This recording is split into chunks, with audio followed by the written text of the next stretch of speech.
Chelle Theobald, welcome to the podcast.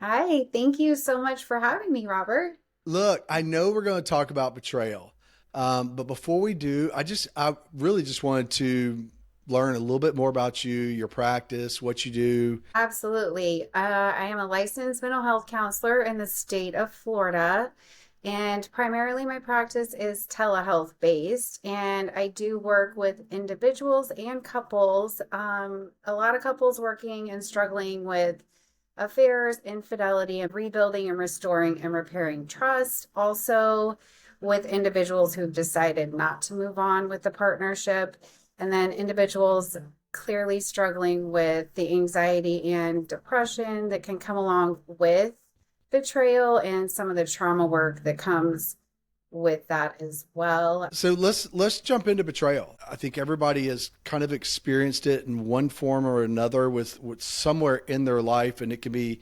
extremely challenging to get over with. And just what is it? What is betrayal, and why is it harmful to relationships? I mean, a really high level description of that is like a breach in trust, right? Okay. Like it's a break, it is a rift, it's something that compromises like the integrity of a relationship. For the purposes of our conversation, I'll probably hone in more on in the context of like an intimate partner relationship. Fundamentally, it's when there's, the deception, the secrecy, the lies, and essentially that creates such a dynamic that folks are on the receiving end of it or kind of left to question everything about the person. Yeah.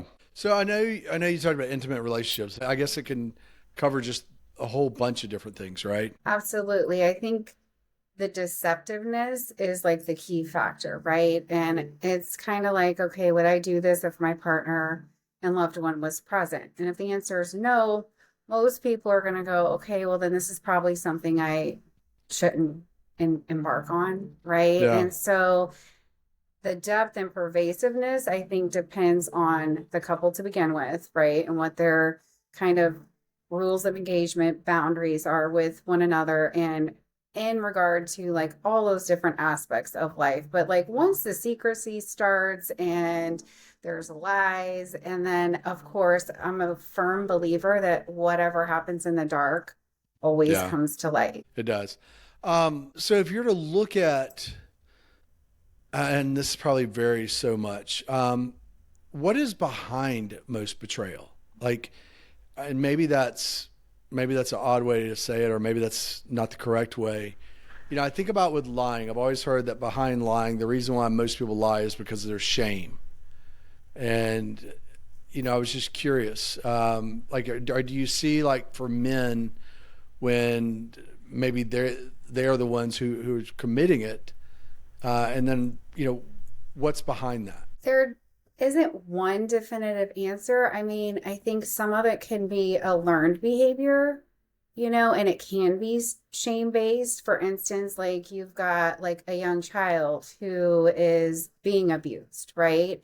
And so they learn by whether it's verbal, physical, or a combination of those, that not being forthcoming, not being honest, like telling, whoever this abusive person is in their life, like what they think they need to hear in order to protect themselves. That's sometimes lies can start at a very early age, and then it worked for them then. And then as humans, we're creatures of habit.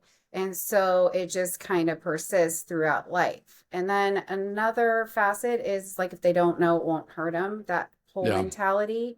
And so I think there are some folks like that either have poor impulse control and justify to themselves like, well, he or she's not going to find out about it, and if they don't find out about it, then where's the harm being done, right? So Yeah. they've got Yeah. this false like belief that if they don't know, it won't hurt them. Do you feel like it's increasing it, or kind of where it's been the last 20 years? I mean, what are your thoughts? I know that's probably hard to say, but I think in this day and age, and I'm sure you've heard this before, but with it like so much being digital, oh yeah. right? Like a opportunity because that's also like another answer to like where does it start? Some people are just purely opportunists, right? Or Right. they don't really realize that they're opening opportunity in their lives by simply responding, say, to someone on their Facebook account or Yeah. whatnot. And what starts out is like seemingly innocent. So I'd say yes, there's probably an increase because of technology, but I also think that there's an increase in people finding out because Yeah. of technology. Like it's Yeah. kind of a catch 22 for everyone Yeah. out there. Yeah. No, that's a good way to put it. I haven't thought about that, but when you were saying it, because yeah, it seems like, again, let's talk about a physical, any kind of affair, physical, emotional, whatever it is. Um, it seems like before you always thought, oh, that happened at the office, or, they met at their office or wherever it is. Well, now, I mean, you literally, it's right here and, Right. on a phone and, the conversation can start there. But yeah, when you were talking, I started thinking, well, gosh, they can find out too. So that makes a lot of sense. It certainly does. So let me ask you this: when with men and women, I've always heard with men, I was just curious about how they view betrayal. Do they view betrayal differently? Are there certain areas of betrayal that are different with men versus women? I mean, women, I've always heard it's more emotional and that type, and men, it's more physical. Is there any truth to that, or? I think that's a case by case scenario. I think what you're speaking of is more of a societal, like, vantage point, if Okay. you will, of that. And it's like, I don't want to say like the men have more of a propensity to cheat kind of co-sign that and subscribe to that, because then it's almost like a pass. So it's like, oh, well, yeah, but it didn't mean anything. Yeah. Right. Or like, I didn't care about that person. And then equally and oppositely, it's such a split, because then when a woman cheats, it's like, oh, well, you're worse because you're a woman, and that means that you were emotionally invested in this person, when I don't believe that to be true, at least based on the people that I've seen with infidelity, and particularly like physical and or emotional. So I do think that that would essentially be saying like men are like robots and women are like the only like feeling Yeah, humans in the world. that makes sense. It's funny when you were saying that, I started thinking like men, it seems like when it's found out they've had an affair, they're looked at as just dogs. Like, I can't believe they're doing that. And, breaking up their family, and she's so sweet. And then I feel like when it's found out, and this isn't, I'm not saying everywhere, but I feel like in society, and maybe it's my micro little world, that when a female is found out that she's been having an affair, it's more like, oh, he just must not be providing her emotional needs, or he must be abusing her or something like that. Not that they get a pass, but in some ways I feel like they kind of do. Do you see that or not? I mean, again, I think that's a society thing, right? And Yeah. that's based on that whole fundamental premise that like men cheat just because they can, or the spirit moves them, but it doesn't really mean anything, versus like, oh, if a woman cheats, like it must be awful, terrible, horrible. I don't think there's any truth, honestly, when it comes down to it, like to either one of those like categories that men and Right. women get placed in when it comes to infidelity, because it has more to do with background, upbringing, morals, character. And it doesn't necessarily mean that because someone cheats or is unfaithful or has a physical and or emotional affair that they're a bad person, right? People make mistakes, and a lot of people bring what they know about adult loving relationships that they learned at very young ages, which a lot of times are misinformation or like poor examples of what that should look like. And so essentially, as adults, they don't really know how to behave and Yeah. be in a relationship. Yeah, that makes sense. So in your practice, I'm sure you've worked with couples who, sometimes the man might be having an affair, or the female might be having an affair.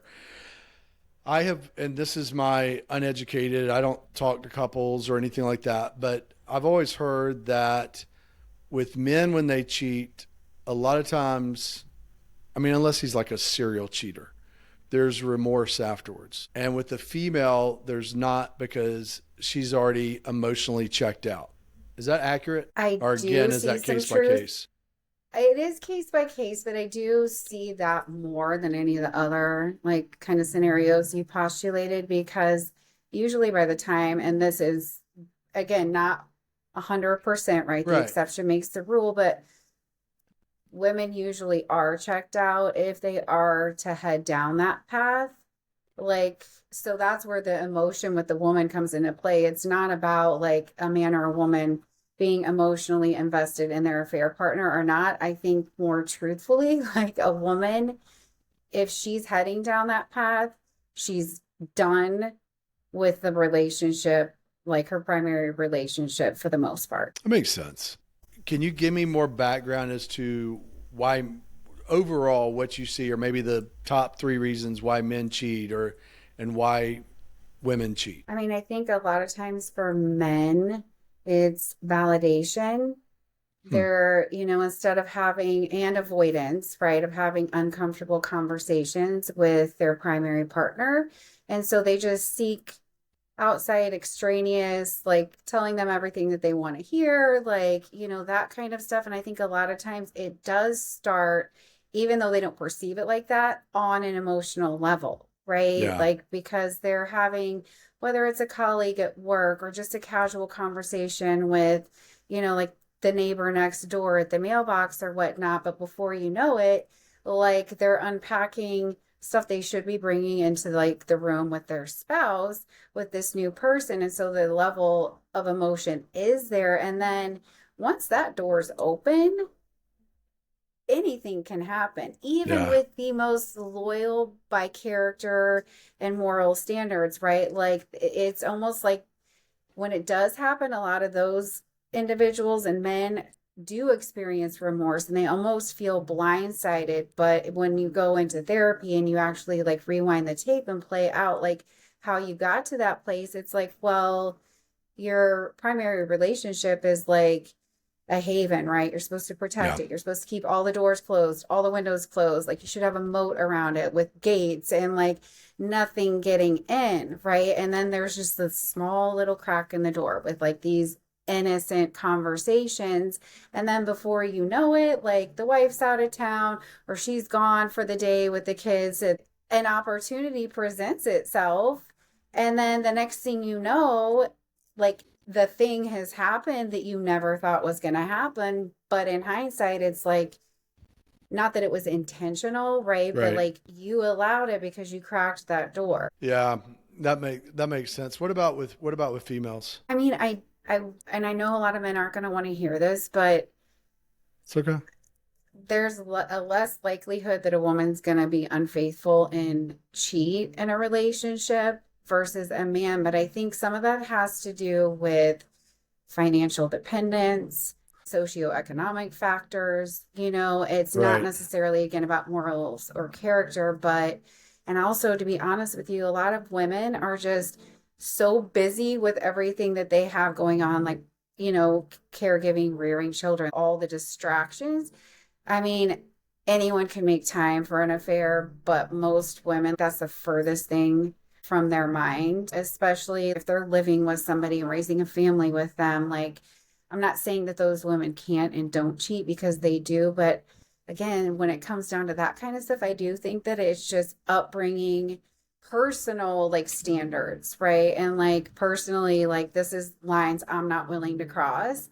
And even though I can't stand my husband and he's not showing up for me, I'm not going to head down that path because it wouldn't feel right to me at the end of the day. And again, there are men like that as well, but I just think women are less likely to head down that path because women by default are a bit more emotional Yeah. Really? connected and than men. So Imagine some of that. it's hormones, some of it's just the way God made us. So Yeah, that makes sense. That makes sense. And so it goes back to, for women, it is a lot more emotional tied, and guys, it's opportunity, conquest. You said yeah, validation, which I thought was pretty interesting too.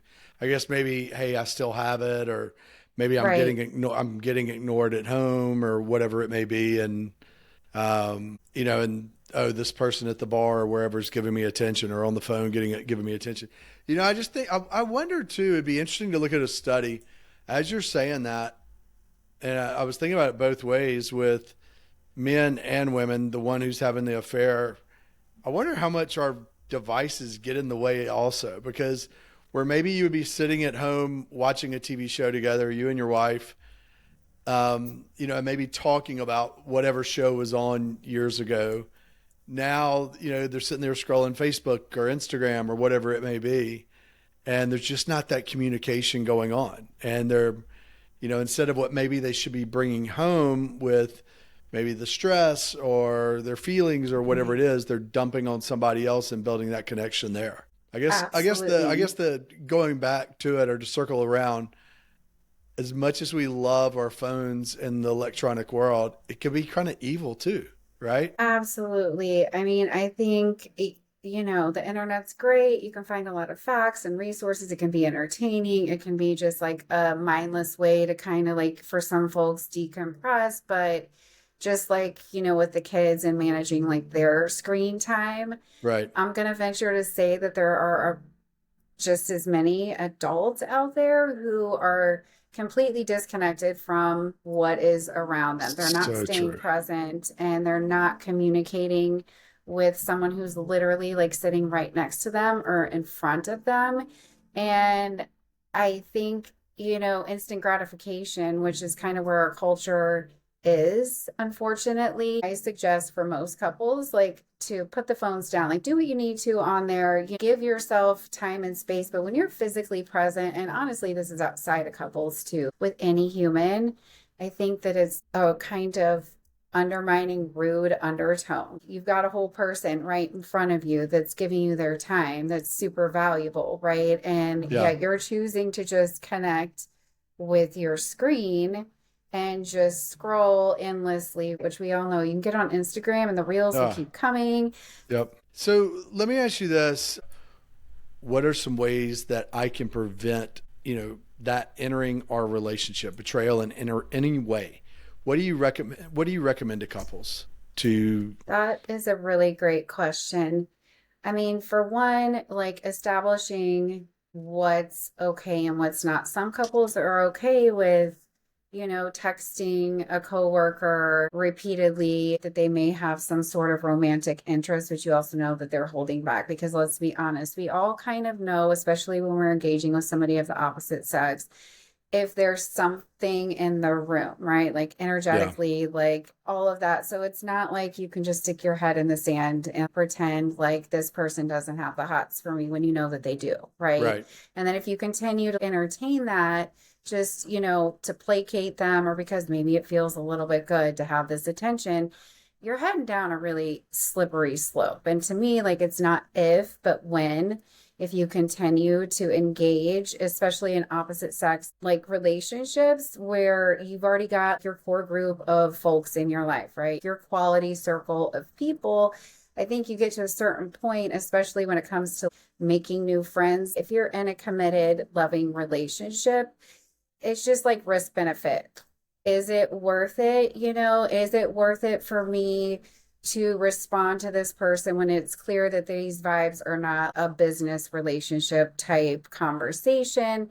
And then also being completely transparent with your person, right? And having an open book policy, which I know there's a lot of people all over the place with this. And it's, oh, well, you should just trust me. You should just trust me. Like, what's mine is mine kind of, and what's yours is yours regarding privacy, right? And there's a difference with like a controlling person Right. who's accusing you, and that's a whole nother conversation. But for a normal healthy couple, it's kind of like your phone is mine, mine is yours. If your spouse or your intimate partner that you're committed to is like, hey babe, my phone's dead, can I use yours? Shouldn't be a problem, right? So I think even when things come up, like say in a work environment, and you're like, hey babe, there's this colleague of mine, I just want you to know I don't, I'm squashing it, but I want you to be aware. This is what the conversation was, and this is how I handled it, because again, secrecy and hiding, or instead of just going in and deleting the messages, pretending like it never happened, and not Right. addressing it head on, like, hey, however you want to handle it, less is usually more with people, but creating gates and walls and windows in the relationship so that it is like Fort Knox, right? You're protecting what's important to you and prioritizing your primary relationship. And if that means hurting somebody else's feelings to protect the us of the relationship, then Yeah. so be it. I mean, it's not about being mean. You can say what you mean and not say it mean. But if you're willing to sugarcoat something for someone that you know is kind of cracking open a door or could be leaving a window even this much open for the sake of maintaining that relationship, the answer should hard and fast always be no. I mean, because if you do that, infidelity can happen even to the best couples on the Yeah. planet, that if you're not mindful about when you share what you share your personal information to, and that really should be between you and your person. There's certain parts of you in your internal world, your hopes, your dreams, your struggles and challenges. I mean, close friends, family, like that safe core group of people that are healthy, but stepping outside of that, or allowing for certain conversations even to ensue between someone of the opposite sex, is just why? Why risk it?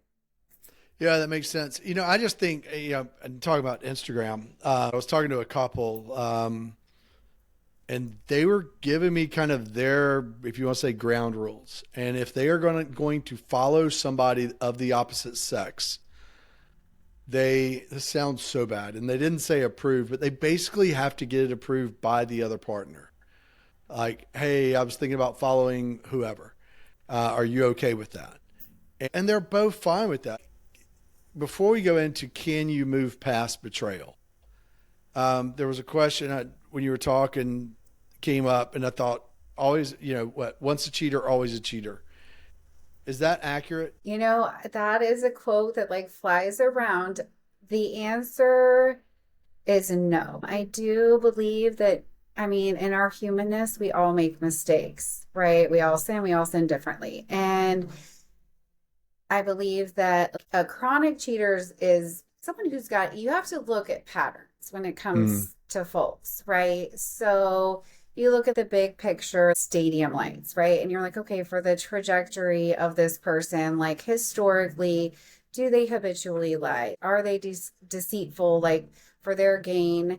And it's essentially harming someone else, but they're running kind of like fundamentally in a lot of areas of their life, like if they don't know it's not going to hurt them mentality, Hmm. or is this like pathological? But I think the first time that it enters the room, again, I've seen like the even really good Christians, right, who have a close relationship with God and they end up failing. But again, it kind of goes back to those early childhood experiences that can shape and form, good or bad, right? How we carry ourselves in adult relationships. And if we have no guidance or no one to really look to, say mom and dad weren't together and we never saw dad, or vice versa, and we just didn't really know what love was supposed to look like, and then we're basing it off of fictional movies with Yeah. fairy tale endings, or having this really unreasonable expectation of what love looks like, or we saw a bunch of infidelity and then it becomes someone's mindset like, okay, well, everybody cheats, so I'm going to cheat.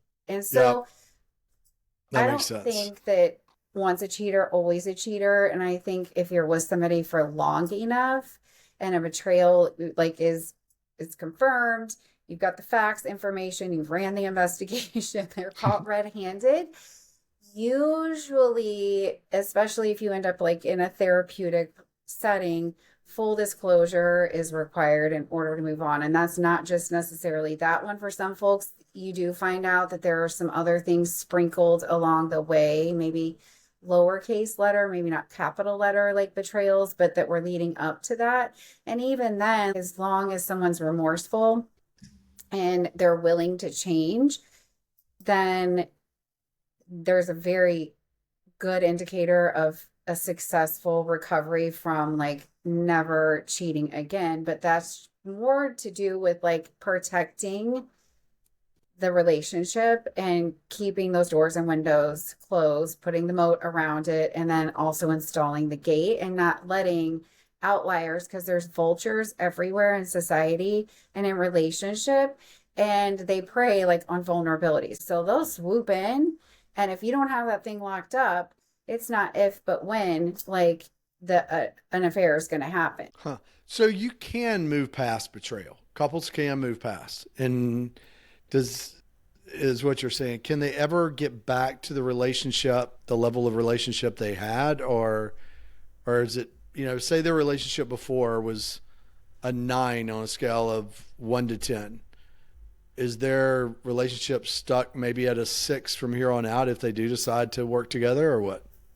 To stay together? Absolutely. Absolutely not. And you speak of like the relationship before, which that's just what it is. Once a betrayal happens and there's that rupture in the relationship, that relationship really is no more, right? And Hmm. so once you go to recover from infidelity and a deep betrayal, you're essentially taking the good from the past, but leaving that negative behind. And clearly, even if you thought it was a 9, it wasn't a 9. And so you're essentially pouring a brand new foundation, Okay. because underneath that rupture was a crack. And it doesn't necessarily mean that the other partner was doing something wrong, but there were definite cracks. And so the idea is that you re-pour, you find that solid foundation, because again, for a number of different reasons, people come into like adult loving relationships with completely erroneous, wrong ideas about what that's going to look like. And they carry themselves accordingly, thinking that they're doing everything right based on their experiences and what they've seen and what they've heard. Okay. And I guess the first step, and I want to go into kind of, I know we don't have time to literally walk through every step of how you help couples overcome it. But I guess the first step would be, do you want to stay in the relationship? Like, is it worth trying to work this out? But after that, how do you help couples? I mean, you're correct. Like, so clearly, if someone shows up in a couple session with me, they've already made the decision. They're both willing to work through this, and they're just like, hey, we need the tools and resources to help us get to the other side. Obviously, love still needs to be present and in the room, because without those two things, you're going nowhere fast. The only time I'd say it's really when you have someone in front of you and they want to work on things. The only time I wouldn't carry on the work is if there is a chronic infidelity situation in the room. Not to say that you can't address that later, but I do believe in that case, whoever the highly repeated betraying party is, they need to get their own individual help first. And then after that, the couple can reassess and see, like, hey, do we have a good jumping off point? Do we still love each other? Do we want to work on this? I think the most imperative thing is full transparency and accountability, because you've got a partner that's been betrayed, who's literally had the rug pulled out from underneath them. So everything that was solid, the ground that they stood on, is no more. And so there's a lot of hypervigilance, there's a lot of ruminating, there's a lot of like central nervous system stuff going on with the betrayal. It actually creates a trauma in that Yeah. person, right? Because it's like, this is the person that I loved and trusted with my life, and they're actually the one who did this to me. So it creates a lot of internal turmoil, strife, all of those things. So not only does the couple need to be willing to work through it, but the betraying party also has to be willing to sit with the uncomfortableness of the aftermath of their actions with their partner. And that really just looks like being accountable, being fully transparent, and as uncomfortable as it may be, full disclosure about the betrayal, whatever. And it's not guided by the betraying party, but the betrayed party, whatever questions they may have. And the only, again, kind of stopping point with that is behind the bedroom door. Like I always tell clients, anything outside of that, only because there's already trauma inflicted Yeah. on that person, and then they're getting a visual, which could create unnecessarily more trauma. Like we know the betrayal happened, the details regarding that aren't important. And it's not that they don't matter, but it's more about getting the person who was betrayed and like the safest emotionally and kind of stabilized, if you will. That's a very destabilizing conversation and just not, it doesn't serve a good purpose in the therapy room. And then again, full openness with whereabouts. You know, a lot of times the betraying party is like, oh, well, you're being controlling or you should just trust me. That's an indication that as much as two people are saying that they want to work things out and that they love each other, that if the betraying party isn't willing to just kind of surrender and be Yeah. accountable, and they just want it to go away. Okay, well, everybody wants it to go away. Like everyone wishes they had the remote control and they could hit the fast forward button and they could be to the other side of it. That's not how it works. So, I mean, I do believe that consistency with showing up emotionally, even when it's really uncomfortable for the party who inflicted this whole wound on the relationship, is imperative. As you're saying that, thinking, I mean, this isn't a few sessions and you're done with them. I mean, this could take years, correct? Correct. I mean, there's no definitive timeline. I would say more often than not, you could pull an average, not necessarily in the therapeutic room, but as far as really moving through this, like 2 years. Wow. Um, and I mean, it can be less, it can be more. There's, again, so many factors that come into play. Like the first time that this has happened with this couple, is this a repeated thing? Is there like, you know, some background stuff with one or the other going on here? Or like the person who was betrayed, do they have previous trauma, right? And did this just reopen Pandora's box? So is it going to either put them a little further ahead because they've already done this kind of work, or is it going to be a huge setback, like psychologically and emotionally, which I mean, it varies, but no, it's not quick and easy. I'd say most folks, like in about 4 weeks or so, start to experience some Hmm. relief regarding, but it's very baby steps, right? And it is a journey. And that's the whole thing with therapy, especially with betrayal recovery. It's a commitment. And it does require, outside of like therapy sessions, like a bunch of work on both parties' part. You know, I'm going to share a story. A couple that I'm friends with. I'm going to try to make this pretty vanilla just in case they listen.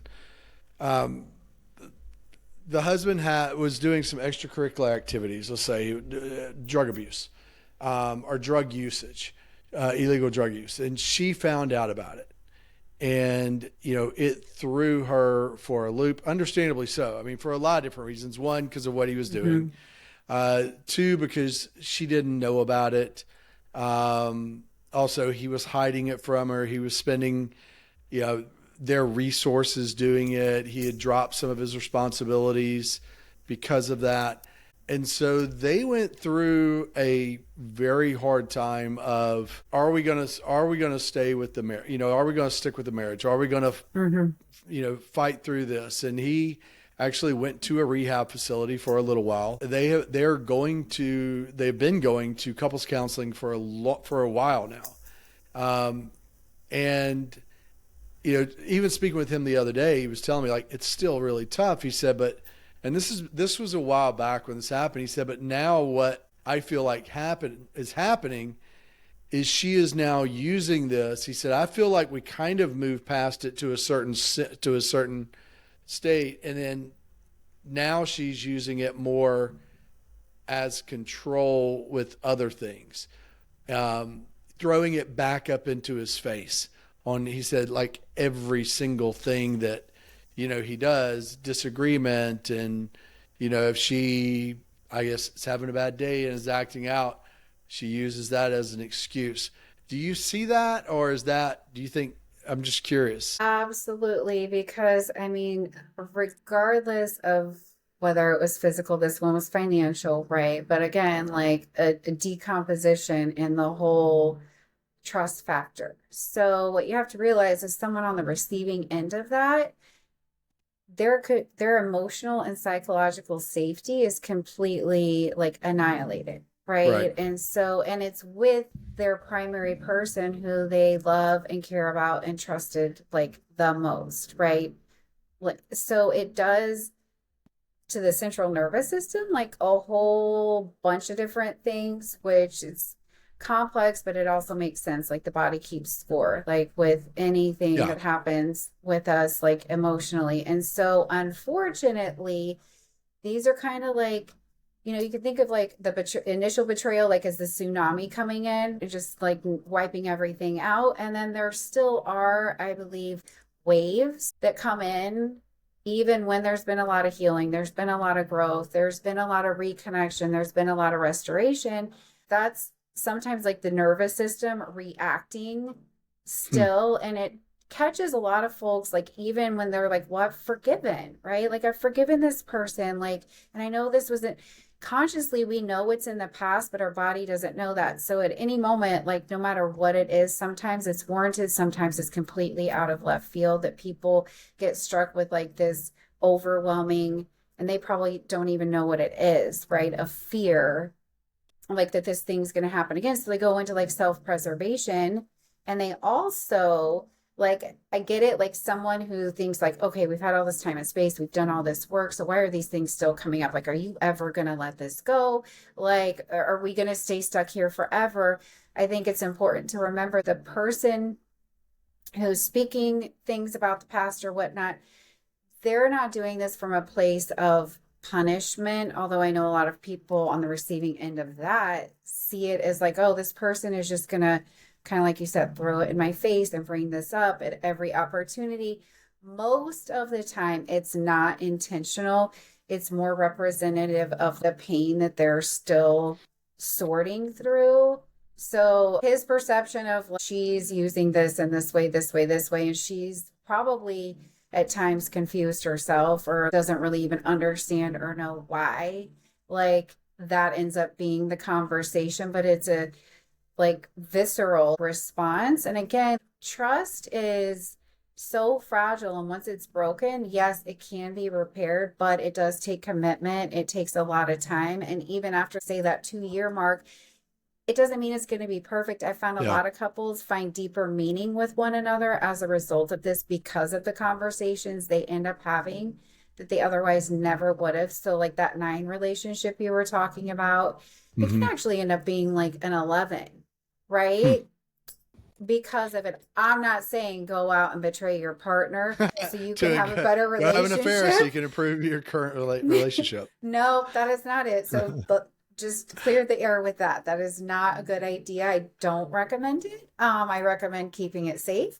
But in the event it does happen, like it doesn't have to be the end, and it doesn't mean that their future relationship, if you stay together, is completely like just ruined. It is a new relationship and it will be a different relationship, but the idea is it will be a better and more genuine and authentic relationship. I mean, you have to work there. You have to work that on both ends. What have we missed on betrayal? What, if you had to, summarize this or tell me what we missed, what would you say? Well, I think number one, preventative care, just like with any sort of whether it's mental or physical health, is the idea, right? There are ways to prevent these types of ruptures in a relationship, which we touched on that, but I think that is very important. And I think, again, in our culture where our cell phones and this and that, we have all these different like opportunities where we cross paths with, hundreds, if not thousands of humans, depending on what you do for a living and travel and whatnot. I think, just being mindful and intentional with those relationships. And also, I do think that letting go of not giving a pass to anyone for the betrayal on the front end, just not saying, okay, well, he's a guy, so there wasn't any emotion involved with it. So it doesn't really matter, because I think that can be a subconscious driving Yeah. force for a lot of people, and just like a built-in almost excuse. That is one thing I will say, like if you're going to make it through after a betrayal, like that's huge for the betraying party. No minimization. You can't minimize. You can't blame shift. Cannot like say, well, I only did this because you didn't have sex with me for the last 2 weeks. And so, like, I have needs and wants and desires. So I went somewhere else. Or I've talked to you about this for years. Clearly, if something's not working in a relationship, it's an opportunity for a conversation to see what's behind that. Right. And so, I think also making excuses is horrible. Just drop the excuse factory, drop the excuse book, whether it was your childhood and this is what you saw. Yes, that is part of who you are. And hopefully that's something that throughout your like journey you're going to work on, especially if you're working on being a better partner and preventing these things from happening. But when it comes down to the meat and potatoes, especially initially, after a betrayal, like really being accountable. You can't make up excuses. There is no, well, yeah, but you, or Mhm. can't you just get over it? Like that's the last thing anyone should ever say to anyone. And I don't care if it's 10 years later and something comes up and it's like maybe surprising to the person in that moment as well, because maybe there's still some trigger in the environment, like the same scent of a candle that was in the room, for instance, Hmm. whenever the affair was found out, and then the partner and they're 10 years beyond it, but that happens to be enough the same that it brings up some emotion. But a lot of times with healing, as much as these feelings come for the betrayed partner, once the work is done, it's like, okay, they come, their feelings just like any other day. We all have feelings and that's okay. But then it also passes just as quickly. And it's almost just like a fleeting thought instead of this huge mountain that you're having to climb again. That makes sense. That makes a lot of sense. I appreciate you coming on. How can people find you? I'd say the best place with the quickest response is like on Psychology Today. Okay. And then you also have an Instagram page as well, correct? Well, I know you do because that's Yes. how I found you. Yes, sir. It's the How, what complete what counselor. what is it? The complete The counselor. Complete Counselor. Okay. And I will put a link on there as well for your webpage and also your Instagram. But look, I appreciate you coming on. I know I'll go ahead and say it now. You are a podcast virgin. You were, you're not anymore. And I appreciate you coming on. I know you were a little bit nervous. You did an excellent job. And look, I look forward to having you on many more times because there's a wide variety of subjects that and challenges that you cover and that you help people through. And, you know, I'd love to have you back on in the future as well. Oh, So well, thank you so much, Robert. And I so appreciate your time and the opportunity to get this out of my like first list, like so I can check it off my bucket list. you've And I done it. look forward to further conversations with you. Definitely, definitely. Look, hey, and thank you all for listening to the Dad to Dad podcast. You can find us on Spotify or Apple, and as well as most other platforms. You can also find us on Instagram as well as YouTube. Feel free to hit the like and subscribe button so you don't miss any future episodes. Also, leave comments. I do read each and every one of them and also love the show suggestions as well. Thank you all again, and we will talk to you next time.